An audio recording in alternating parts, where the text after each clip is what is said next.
Ilang weeks na rin tayo na walang ginagawang haircut tutorial, kaya gagawa tayo ng isang gupit ngayon na gusto ng ating client at may pinakita sa atin na gusto niyang gupit. Isang napakahabang buhok na halos 5 years niyang hindi pinapagupitan ito at dulo lang daw yung pinababawasan niya. Kaya ang gagawin natin ay gugupitan natin siya na naaayon sa kanyang gusto.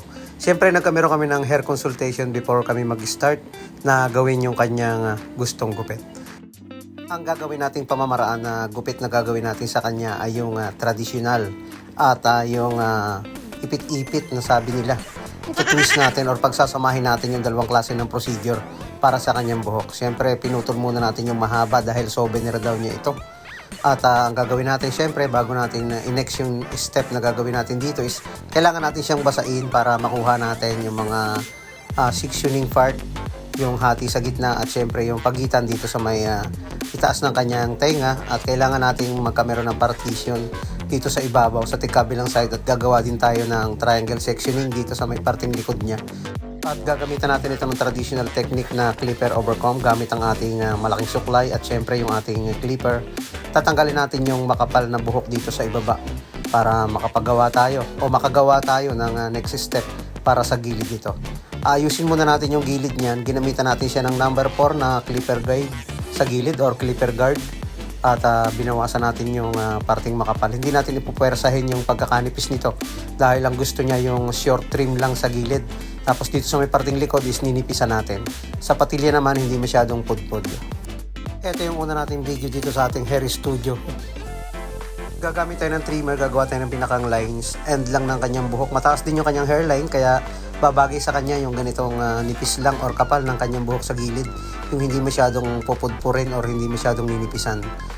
Kumbaga pwede siya sa taper, pwede rin sa short trim, at pwede din sa barber's cut na hindi masyadong manipis. Traditional technique pa rin yung gagawin natin. Babawasan natin yung kanyang buhok dito sa may parting gilid sa pamamagitan ng scissor over comb, yung pa-slant na forma ng suklay para yung pagputol niya is mahaba pa rin sa may parting taas at medyo maikli dito sa may parting baba. Pwede rin yung technique dito na pag-iipit-ipit or pag-precision cut sa ganito.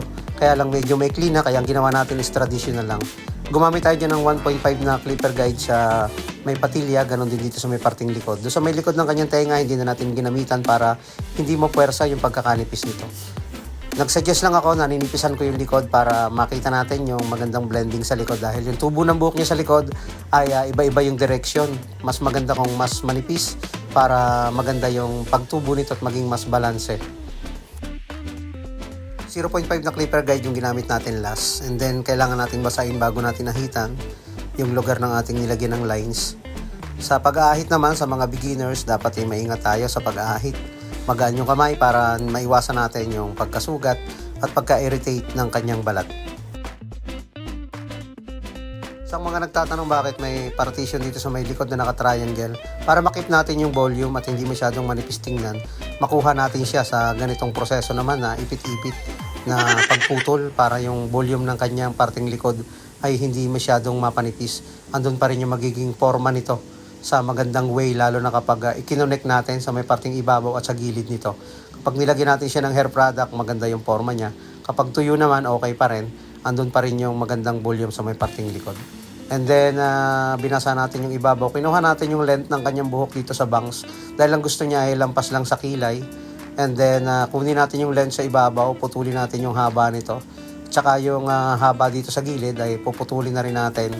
Hindi lang natin masyadong nakuha lahat yung pagpuputol dahil nagbo-blur yung video. Kaya ito lang yung naipakita natin. Ayun, okay na.